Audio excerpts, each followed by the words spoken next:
Hey there, welcome back to EcoBus. Today we're going to be discussing forms of government intervention. So what you need to know is the government may intervene in a free market by limiting prices to allocate resources more efficiently. This can be done through maximum and minimum prices. So just to start us off, we're going to be talking about maximum prices. Maximum prices are also known as price ceilings, and they are implemented when a regulator sets a maximum price which they believe is acceptable or appropriate. All sellers must therefore offer their products at a similar price or even below that amount, and the sale of goods, in addition to how companies offer their products, are therefore regulated and monitored. So as you can see here, we have a nice little graph on our right.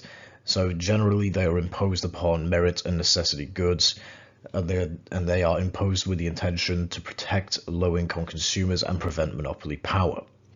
As you can see, it is set below market equilibrium. So we have our original equilibrium point at PE in Q2. After the imposition of a maximum price or a price ceiling, this therefore causes the quantity demanded to increase from Q2 to Q4, but the quantity supplied to decrease from Q2 to Q1. This therefore may create supply shortages in the long run. So let's just go over some pros and cons. So just to start off with, it keeps prices affordable, prevents price gouging, and it also stimulates demand. On the other hand, it may often cause supply shortages, as already mentioned. It may induce loss of quality corner cutting, and it may also lead to extra charges or boosted prices on other goods in order to compensate for the decreased prices. So here's a real life example. We can talk about how in the 1970s the US government imposed price ceilings on gasoline after some sharp increases in oil prices. As a result, shortages quickly developed.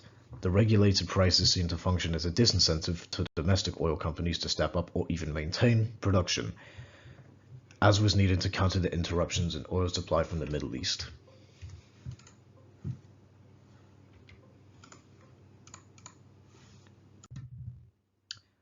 On the other hand, now let's talk about some minimum prices. So minimum prices are also known as price floors, and basically what they are is an established lower boundary on the price of a commodity in the market. Governments usually set up a price floor in order to ensure that the market's price of a commodity does not fall below a certain level that would threaten the financial existence of the producers of that commodity.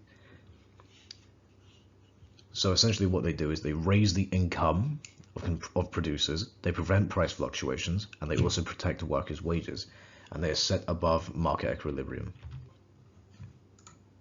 Alright, let's go through some more pros and cons. So we got minimum prices are used to give producers higher income. It's used to also protect workers' wages. That's another pro that I didn't mention there. Anyway, cons, obviously there's going to be higher price for consumers as it's above the equilibrium price. So consumers have to they're in turn forced to pay more for a certain good.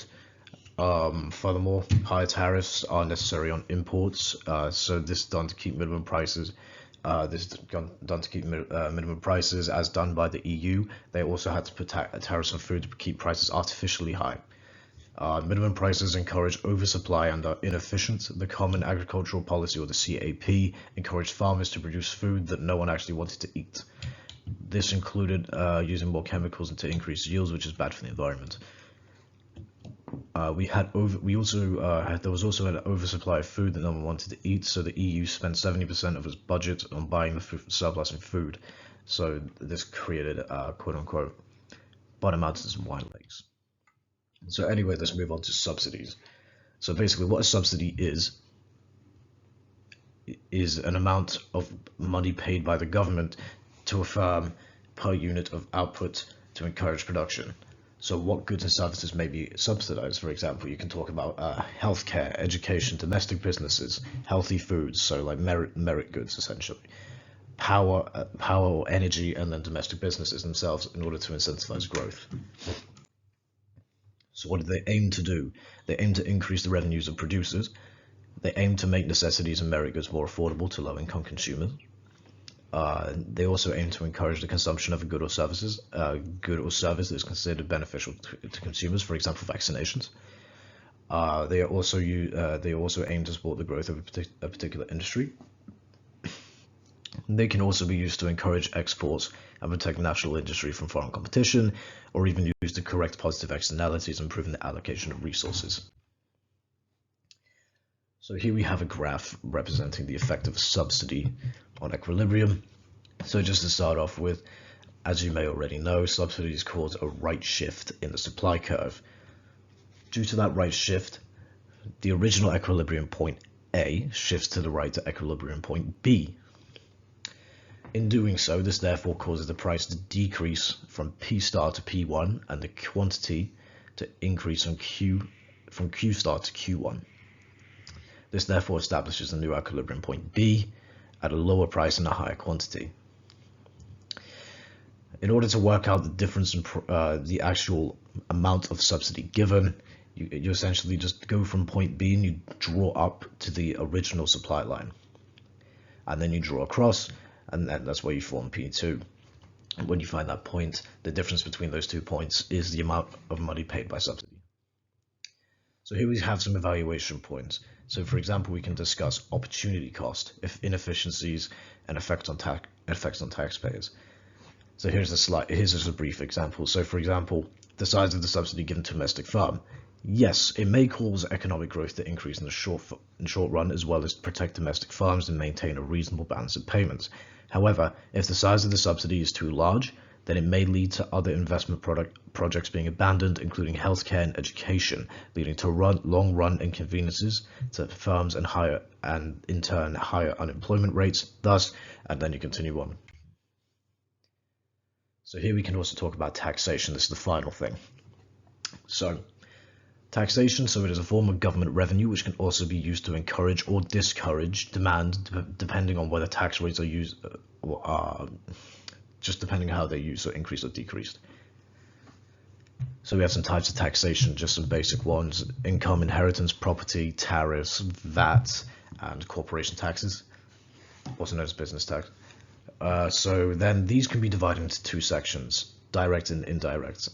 So direct taxes are unavoidable taxes on income, health, wealth, and profits. And then there's indirect taxes, which are avoidable taxes on expenditure. So types of indirect tax. So we've got specific tax and percentage tax. So I'll just start off with specific tax. So what it is a fixed amount of a tax imposed on each unit produced. For example, £5, a $5 tax on each packet of cigarettes produced. So as you can see, it causes an upward shift in the supply. This is because of the imposition of a tax causes the fact the cost of production to increase. Therefore, firms may not be able to produce as many, the same quantity with the same amount of money, therefore causing supply to decrease. And then there's a percentage tax.